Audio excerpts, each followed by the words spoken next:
बीच एक बड़ी खबर है। बिहार में नए मुख्यमंत्री को लेकर एक बड़ा अपडेट है। बिहार में मुख्यमंत्री बीजेपी से होंगे, डिप्टी सीएम जेडीयू से बनेंगे। ये बड़ी खबर हम आपको बता रहे हैं। बिहार की सियासत से जुड़ी हुई जो सबसे बड़ा नाम इस वक्त चर्चा में चल रहा है वो सम्राट चौधरी का नाम ही चल रहा है। देखिए, आपको बताएं कि सीएम की रेस में सम्राट चौधरी, जो कि पहले राज्य बीजेपी अध्यक्ष रह चुके हैं और निवर्तमान सरकार में गृह मंत्रालय का प्रभार भी संभाल रहे हैं, इन्हें मुख्यमंत्री पद के लिए चर्चा में चल रहे नामों में से सबसे आगे माना जा रहा है सम्राट चौधरी। बिहार के नए सीएम होंगे। आज सम्राट चौधरी के नाम का ऐलान हो जाएगा। नीतीश के बेटे निशांत डिप्टी सीएम होंगे। ये जानकारी इस वक्त बिहार की सियासत को लेकर सामने आ रही है। हालांकि आपको बताएं कि इससे पहले आपको याद होगा, पार्टी ने अलग अलग राज्यों में, जैसे अगर आप मध्य प्रदेश में देखते हैं, दिल्ली में देखते हैं, राजस्थान में देखते हैं, तो चौंकाने वाले फैसले जरूर लिए और इसकी संभावना से इनकार नहीं किया जा सकता। लेकिन सम्राट चौधरी वो नाम है जो इस वक्त सीएम की रेस में सबसे आगे चल रहे हैं। अभी उप मुख्यमंत्री सम्राट चौधरी का नाम ही सबसे आगे है। इससे पहले राज्य बीजेपी अध्यक्ष की जिम्मेदारी संभाल चुके हैं। निवर्तमान सरकार में गृह मंत्रालय का प्रभार भी संभाल रहे हैं। सर्वेश इस वक्त मेरे सहयोगी ज्यादा जानकारी के लिए जुड़ गए हैं। सर्वेश, सम्राट चौधरी जिन पर लगातार हम चर्चा कर रहे हैं, सबसे आगे उन्हीं का नाम इस वक्त रेस में दिख रहा है। क्या हलचल इस वक्त वहां पर? देखिए, सम्राट चौधरी ही मुख्यमंत्री बनेंगे, इस बात की लगभग पुष्टि हो गई है। हालांकि बीजेपी बहुत सारे सरप्राइजिंग एलिमेंट के साथ चलती है और सरप्राइजिंग एलिमेंट बीजेपी के साथ भी चलता रहता है। तो शिवराज सिंह चौहान जब 4 बजे एनडीए विधायक दल की बैठक में मौजूद रहेंगे तो उसी समय पत्ते खोले जाएंगे। हालांकि नीतीश कुमार ने वीटो लगाते हुए सीधे तौर पर कह दिया है कि पहले आप अनाउंस कीजिए कि उप मुख्यमंत्री कौन होगा, मुख्यमंत्री का नाम अनाउंस कीजिए और वो भी सम्राट चौधरी का नाम अनाउंस कीजिए, उसके बाद ही इस्तीफा होगा। तो 11:45 का समय तय किया गया था मुख्यमंत्री के इस्तीफे को लेकर, लेकिन वो समय बदलकर 3:15 कर दिया गया क्योंकि 2 बजे बीजेपी विधायक दल की बैठक होनी है जिसमें विधायक दल का नेता चुना जा रहा है। तो माना जा रहा है कि जिस तरीके से नीतीश कुमार अड़े हुए हैं तो सम्राट चौधरी की ही ताजपोशी मुख्यमंत्री के तौर पर होगी और उनके बेटे निशांत कुमार की ताजपोशी डिप्टी सीएम के तौर पर होगी।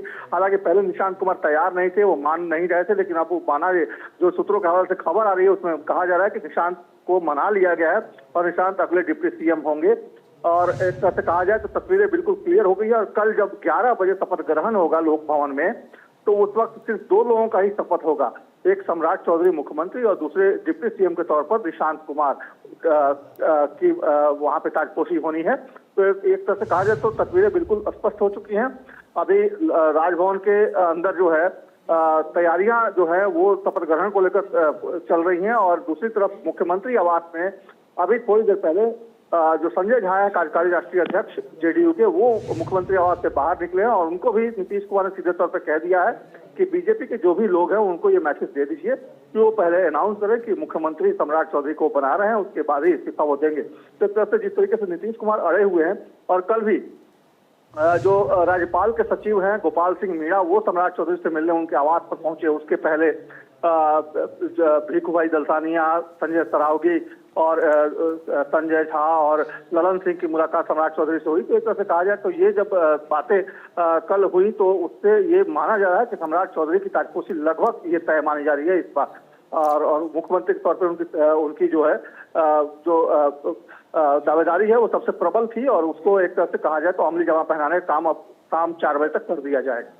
ठीक है, मैं आपके पास 1 मिनट वापस लौट रही हूं। अभी देखिए, जल्दी से दर्शकों को इस वक्त जानकारी दे देते हैं। देखिए, सम्राट चौधरी भले ही आपको बताएं कई दलों से होते हुए बीजेपी की सदस्यता इन्होंने ली, लेकिन प्रगति और पदोन्नति का अगर आप इतिहास इनका समझने की कोशिश करें तो बीजेपी की मिट्टी में ज्यादा फले फूले हैं। 2018 में बीजेपी की सदस्यता लेने वाले सम्राट चौधरी प्रदेश बीजेपी के नंबर 1 पोजीशन पर विराजमान हो चुके हैं और अब बिहार की सत्ता की बागडोर थामने वाले पहले भाजपाई हो जाएंगे।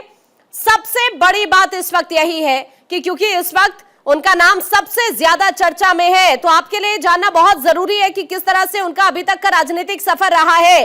देखिए, आपको याद होगा 2020 में एमएलसी वो बने, 2022 में जब नीतीश ने बीजेपी को किनारे कर आरजेडी के साथ महागठबंधन की सरकार बनाई थी, तब बीजेपी की दिल्ली में बड़ी बैठक हुई थी। कोर कमेटी की इस मीटिंग में गृह मंत्री अमित शाह, बीजेपी के कई बड़े नेता मौजूद थे और इसी मीटिंग में कई बड़े बदलाव को लेकर चर्चा हुई थी। और 2023 में आपको याद होगा हालांकि इससे पहले सम्राट चौधरी को विधान परिषद में नेता प्रतिपक्ष भी बनाया गया था। 2023 में आपको याद होगा प्रदेश अध्यक्ष संजय जायसवाल को रिप्लेस करके बीजेपी के प्रदेश अध्यक्ष ने बनाया गया। 2024 में बीजेपी विधायक दल के नेता ये बने और इसी साल उप मुख्यमंत्री नंबर 1 भी वो रहे हैं। सर्वेश लगातार हमारे साथ बने हुए हैं, लेकिन सर्वेश अब ये चूंकि हम लगातार डिस्कशन कर रहे हैं, इससे पहले भी उनके राजनीतिक सफर की अगर हम बात करते हैं तो वो अपने आप में ये कह सकते हैं कि वाकई काबिले तारीफ रहा है। एक बहुत छोटे वक्त में एक बड़ी पहचान उन्होंने पार्टी के अंदर जरूर बनाई है और अगर ऐसा होता है तो पहले भाजपाई मुख्यमंत्री अब वो यहां पर बन जाएंगे। लेकिन सबसे बड़ी बात कि ये मान लिया जाए 3 से 4 बजे तक पूरी तरह से क्लियर हो जाएगा, उन्हीं के नाम पर पुष्टि पूरी तरह से क्लियर हो जाएगी 3 से 4 बजे तक। देखिए, सिलसिलेवार मैं बताता हूं आज का घटनाक्रम जो होना है। देखिए 11 बजे कैबिनेट की बैठक होनी थी, वो हो गई है। उसमें विधानसभा भंग करने को प्रस्ताव को मंजूरी मिली है, मुख्यमंत्री को धन्यवाद प्रस्ताव को मंजूरी मिली और उसके बाद से सारे मंत्रियों ने और अधिकारियों ने मुख्यमंत्री को धन्यवाद दिया। और वहीं कैबिनेट की बैठक में ही मुख्यमंत्री नीतीश कुमार ने स्पष्ट कर दिया कि बीजेपी के लोग वहाँ, क्योंकि कैबिनेट में वो लोग भी शामिल थे, मंत्रिमंडल में वो लोग भी शामिल थे, तो वहीं पे उन्होंने स्पष्ट कर दिया कि सम्राट चौधरी के नाम की घोषणा करवाइए, उसके बाद में जाकर इस्तीफा दूंगा। क्योंकि कैबिनेट की बैठक के बाद माना जा रहा था कि 11:30 तक मुख्यमंत्री अपने आवास आ गए थे। 11:45 में उनको पीछे, जो मेरे पीछे लोक भवन आप देख रही हैं, यहाँ पे मुख्यमंत्री को आना था। यहाँ पे एक तरह से कहा जाए तो पूरी चाक चौबंद व्यवस्था कर दी गई थी। और जो आपको तस्वीरें हम दिखाना चाहेंगे पीछे की, जो लोक भवन है, तो यहाँ पे वो तमाम जो इंतजाम थे वो पूरे कर लिए गए थे। मुख्यमंत्री को 11:45 पे यहाँ आना था, लेकिन मुख्यमंत्री सीधे अपने आवास गए और वहाँ पे आवास पे वो अभी मौजूद हैं। और वहाँ पे संजय झा और ललन सिंह वहाँ मौजूद थे। संजय झा भी थोड़ी देर पहले बाहर निकले। संजय झा से मुख्यमंत्री ने निश्चित तौर पे ये स्पष्ट तौर पे कह दिया कि आप पहले बीजेपी के नेताओं को, बीजेपी के जो भी आला कमान है उनको ये मैसेज दे दीजिए कि सम्राट चौधरी के नाम की के बाद ही इस्तीफा होगा। तो अब 3:15 बजे का समय जो पहले से मुकर्रर था, पहले भी 3:15 बजे का ही समय मुकर्रर था कि उस समय मुख्यमंत्री नीतीश कुमार जाएंगे लोक भवन और जाकर अपना इस्तीफा सौंपेंगे। तो अब थोड़ी देर में जेडीयू विधायक दल की बैठक होनी है, जिसमें विधायक दल का नेता चुना जाना है और जो विधायक दल का नेता चुना जाएगा वही डिप्टी सीएम होगा। 2 लोगों के नाम डिप्टी सीएम के तौर पर सामने आ रहे हैं, जिसमें निशांत कुमार जो नीतीश कुमार के बेटे हैं और दूसरे विजय चौधरी जो कि नीतीश कुमार के बेहद करीबी हैं और पिछली सरकारों में लगातार नीतीश कुमार के साथ वो मंत्रिमंडल में बड़े मंत्री पद के साथ मौजूद रहे हैं। तो उनका भी नाम सामने आ रहा है डिप्टी सीएम के तौर पर। 2 बजे बीजेपी विधायक दल की बैठक बीजेपी कार्यालय में होनी है और वहाँ पे विधायक दल का नेता चुना जाएगा बीजेपी का। और 3:15 बजे मुख्यमंत्री नीतीश कुमार को आकर यहाँ पे लोक भवन में इस्तीफा देना है और 4 बजे एनडीए विधायक दल की बैठक विधानसभा के सेंट्रल हॉल में होगी और उसमें एनडीए विधायक दल का नेता चुना जाएगा और वही मुख्यमंत्री होगा अगला। तो माना ये जरा कल 11 बजे का समय मुकर्रर किया गया है लोक भवन में, जब यहाँ पे शपथ ग्रहण होगा। उसमें एक मुख्यमंत्री सम्राट चौधरी के या जो भी नाम आज सामने आता है, हालांकि सम्राट चौधरी का नाम सबसे आगे चल रहा है, तो माना ये जरा कि सम्राट चौधरी अगले मुख्यमंत्री होंगे। और पिछले 2-3 दिनों में जो घटनाक्रम हुआ है उससे भी स्पष्ट हो गया कि सम्राट चौधरी मुख्यमंत्री बन रहे हैं। और दूसरा जो शपथ ग्रहण होगा वो डिप्टी सीएम के तौर पे निशांत कुमार का हो सकता है या फिर हो सकता है कि एक और डिप्टी सीएम विजय चौधरी को भी बनाया जाए। लेकिन जो तस्वीरें हैं, जो जानकारी मिल रही है उसके मुताबिक कल 2 ही लोगों का शपथ ग्रहण होना है, जिसमें एक मुख्यमंत्री बीजेपी से और दूसरा डिप्टी सीएम जेडीयू से। तो ये जो है ये घटनाक्रम अभी तक का है जो कि अभी घटित होने वाला है और कुछ ही देर में आपको देखने को मिलेगा। तो 4 बजे के आसपास, 4:30 बजे के आसपास तस्वीरें बिल्कुल क्लियर हो जाएंगी और बिहार को अपना नया मुख्यमंत्री कौन होगा ये जवाब मिल जाएगा। बिल्कुल, अब आपकी परछाई स्वरूप युवा जनसेवक निशांत कुमार चाहिए। सर्वेश, यही पोस्टर लगे हुए थे पिछले 2 दिनों में बिहार के अलग अलग इलाकों में, जो यहाँ पर लोग डिमांड कर रहे थे नीतीश कुमार से। अब इस डिमांड को तो मान लिया गया, दोनों चेहरों का आप डिप्टी सीएम के तौर पर लगातार जिक्र कर रहे हैं, निशांत का भी और विजय का भी।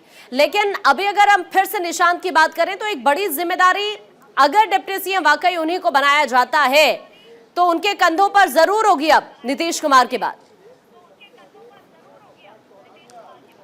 बिल्कुल, देखिए निशांत कुमार जिस तरीके से उनकी पार्टी में एंट्री हुई, पहले से ही कई सालों से उनकी डिमांड चल रही थी। लोकसभा चुनाव के पहले से ही लगातार निशांत की डिमांड चल रही थी। निशांत कुमार को नीतीश कुमार की परछाई, नीतीश कुमार का अक्स बताया जाता रहा था और कहा जाता रहा था कि नीतीश कुमार के बाद अगर बिहार में जेडीयू को कोई संभाल सकता है तो निशांत कुमार हैं, क्योंकि वो उनके अक्स हैं, वो उनकी परछाई हैं, पढ़े लिखे हैं, युवा हैं। तो ये तमाम डिमांड जो है लगातार कई वर्षों से चल रही थी, लेकिन पिछले जब कुछ दिनों में जब राज्यसभा सदस्य के तौर पे नीतीश कुमार निर्वाचित हुए, उसके बाद से ये डिमांड और ज़्यादा प्रबल हो गई और लगातार पोस्टर और बैनर लगाकर इसकी तस्दीक भी कराई गई कि निशांत ही कुमार चाहिए नीतीश के बाद, पार्टी को संभालने के लिए भी और पार्टी के सर्वे सर्वा बनने के लिए भी। तो एक तरह से कहा जाए, और लेकिन निशांत कुमार इसके लिए तैयार नहीं थे। लेकिन अब माना यही जा रहा है, कहा यही जा रहा है, सूत्रों के हवाले से खबर यही मिल रही है कि निशांत कुमार मान गए हैं, तैयार हो गए हैं और उनको मना लिया गया है।